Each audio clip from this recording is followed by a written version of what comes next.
Hi, I'm Harsha, your friend, your guide, your brother, and your co-traveler.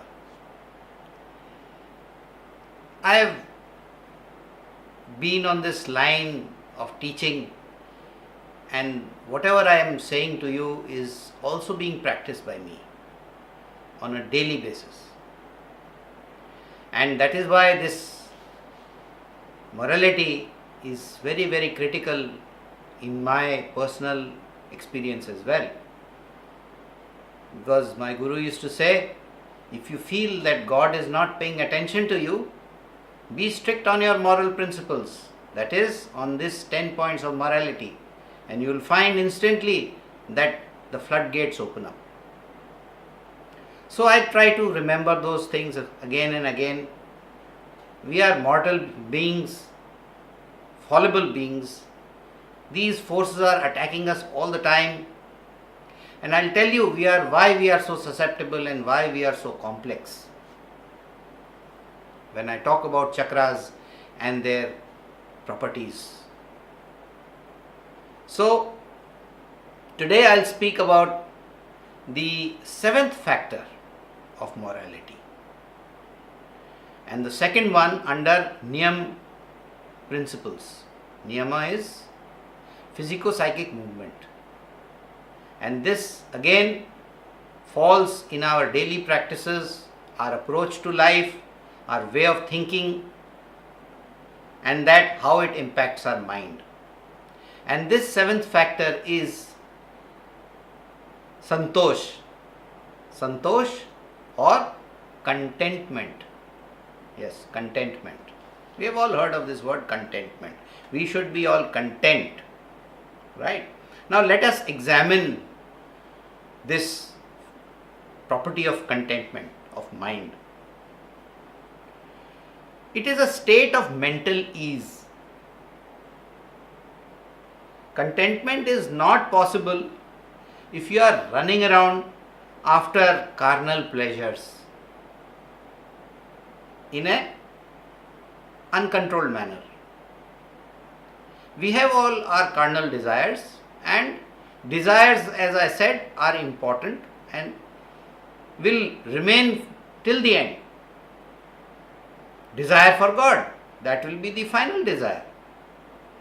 So, when the desires are towards the physical objects of extroversial desires of objects of enjoyment, go on increasing. They go on increasing. It's like a mirage. You get an object of your desire. You get a mobile phone, cell phone. After a while, new models come up. And then, this one is not good enough. Now you want another one. And the other one. There is no end to it.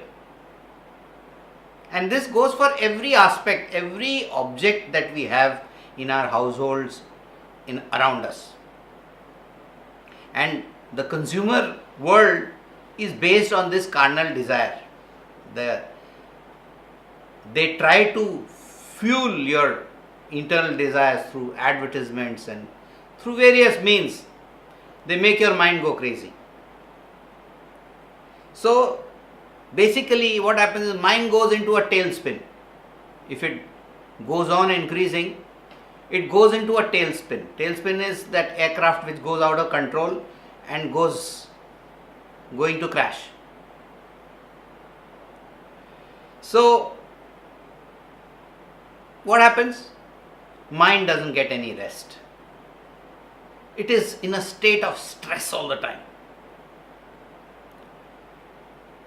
So basically, if you don't get rest, you cannot meditate. The mind needs to be in a state of pause, calm, tranquility. If your mind is all the time agitated, you cannot meditate. How can you meditate? It's running in all 360-degree directions. It needs to be pinpointed. That's where the motion comes, that's where the direction will come from. That's how you will do meditation. Until and unless you are not in a reasonable state of calmness, tranquility, contentment is part of that tranquility.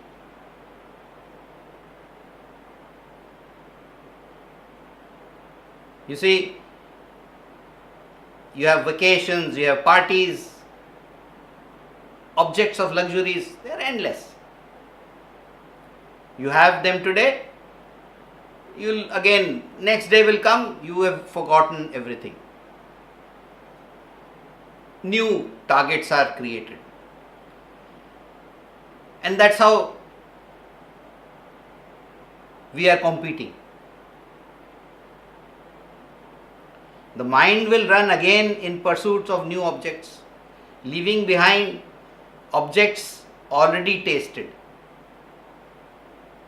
You see, there you've already got whatever you got is forgotten.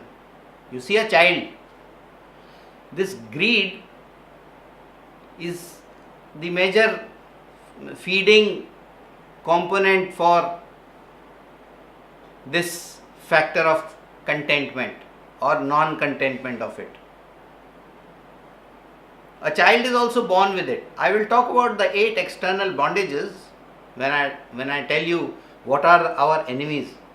There are 6 internal enemies which you are born with and 8 external bondages that you are captured into by your environment, society and everything. And greed is one of your 6 internal enemies. That means you are born with it. A child is born with greed. It wants more. You give him a toy and he sees one more toy, he'll want that one also and that one also. So is the case with money. You want more and more and more and more, and what happens is you lose the fifth factor, aparigraha, which is non-indulgence. So when you start accumulating your greed, you see all these factors are interconnected. You can see it now. But there is a subtle difference in each one. They all support one another. You remove one, they all fall down.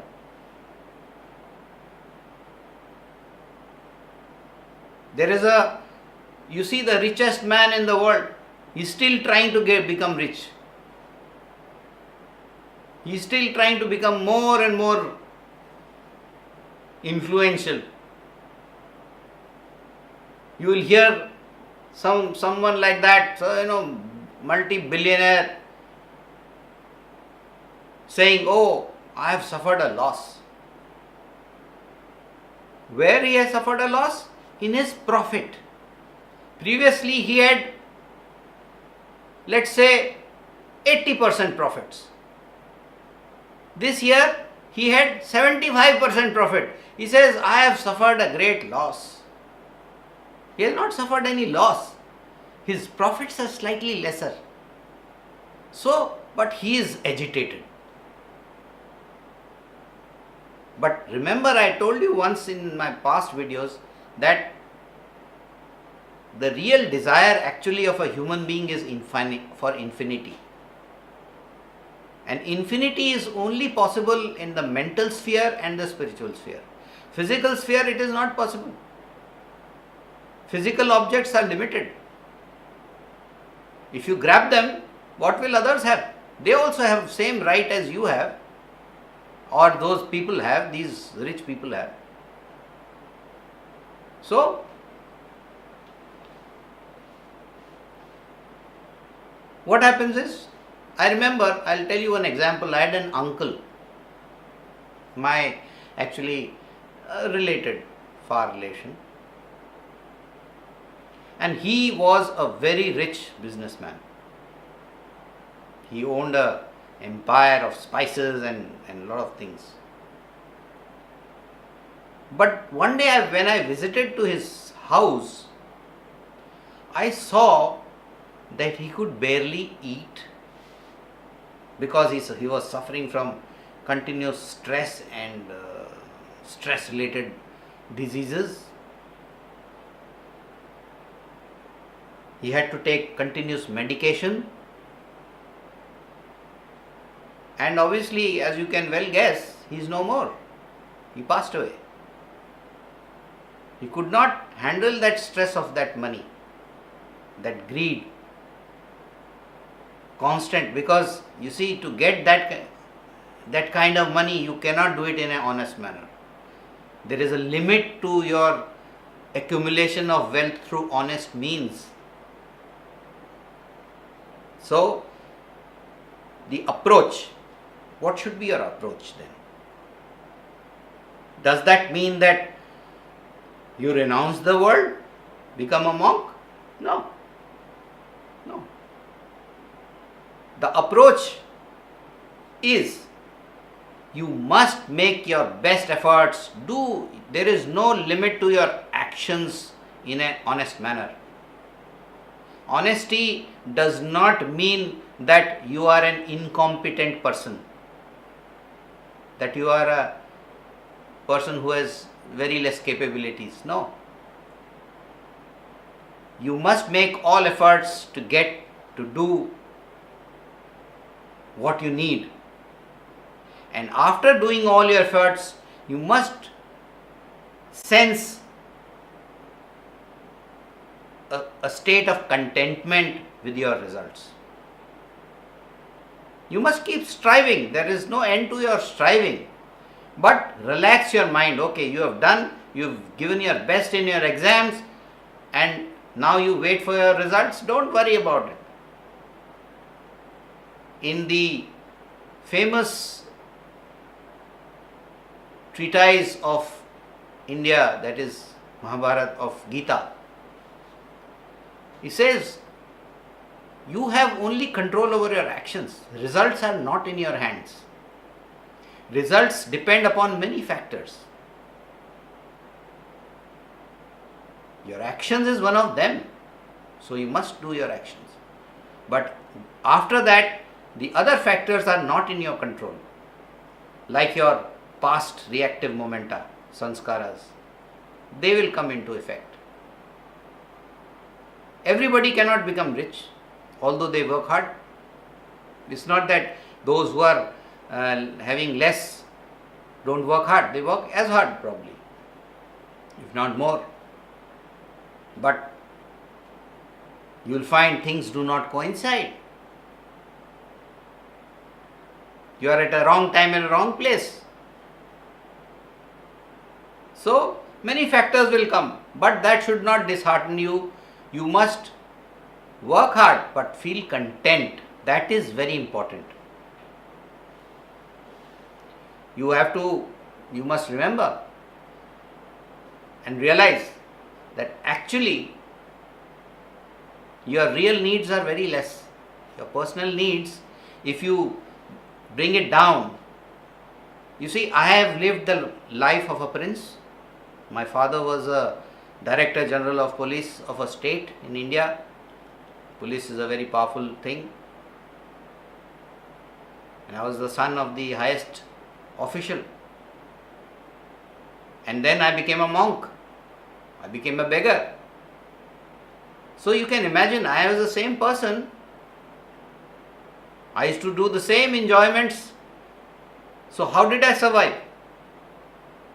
Okay, so that was, I went to other extreme because I had a guru who I was flowing in enjoyment and bliss in his flow, cosmic flow.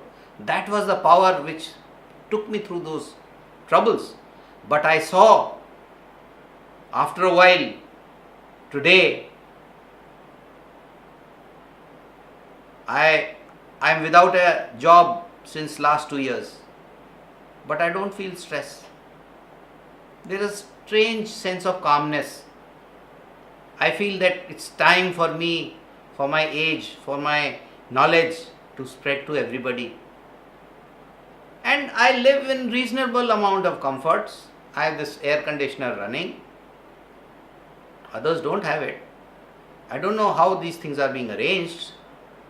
But if you are doing his work, he takes care of you. That's what my mother used to also say.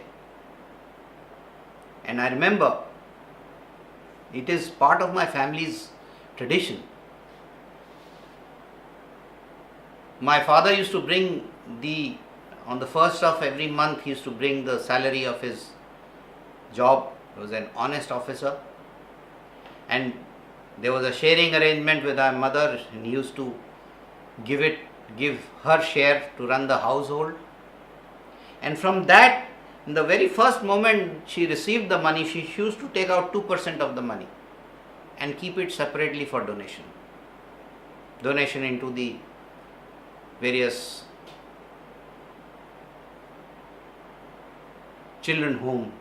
They were we don't call them orphanages. There's no such thing as orphan, because God is there. So their children homes are there. Poor people, feed poor people, and so on. And my mother always used to tell me, if you do this, you will see there is a miracle taking place all the time. He will take care of you. So this is how the contentment comes. You have to have in your mind, engage your mind in the service of God, in the service of humanity, as they are representatives of God. You must have that thought that at some point you must do something for somebody. Right? You are an individual, help one individual. Do something like that. That will take your mind away from this consumerism all the time. You will be able to take a step back. So, the mind, to control it, there are two ways. One is outer suggestion, one is inner suggestion. So, the inner suggestion is through meditation, cosmic thought. Right? Think about so many people living in poverty, below your level, and still happy.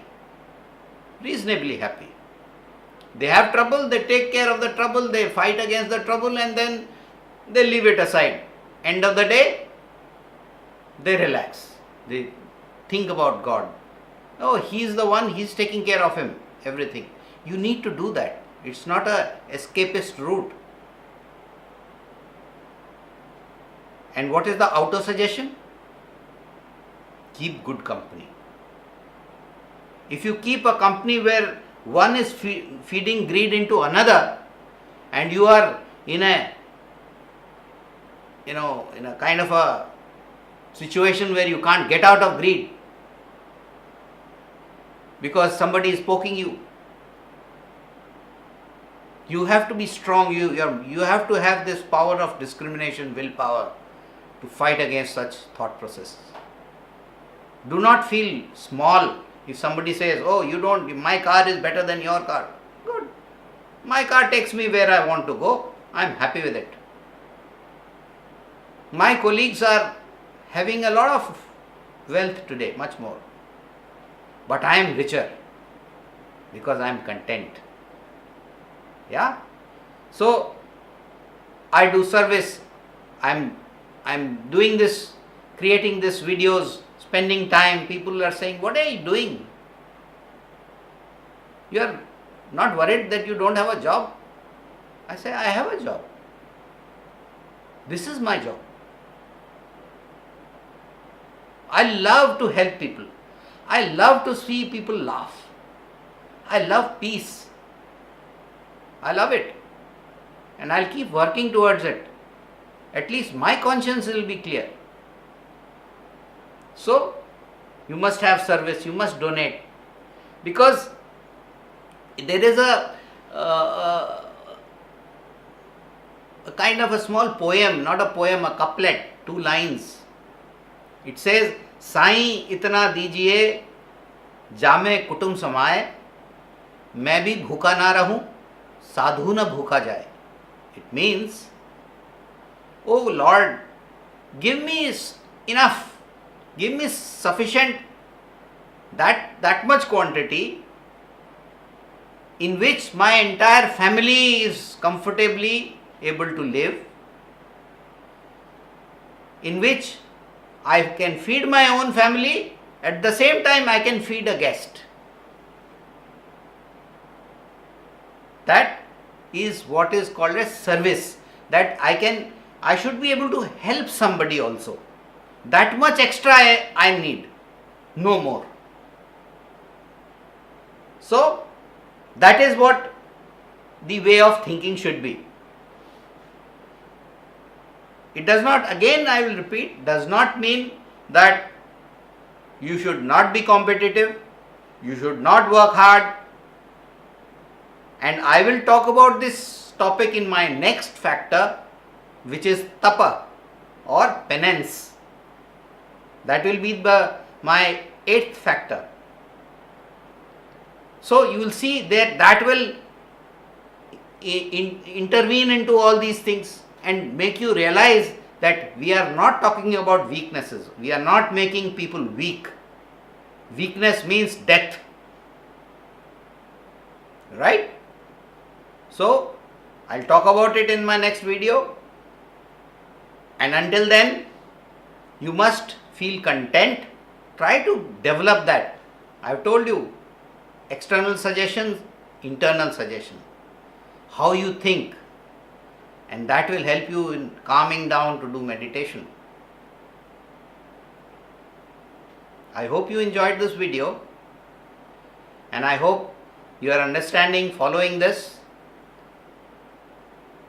And please subscribe and like my videos so that I can feel more encouragement. I will feel that there is an engagement from your side. And I'll continue on this mission of mine. Thank you very much and have a nice day.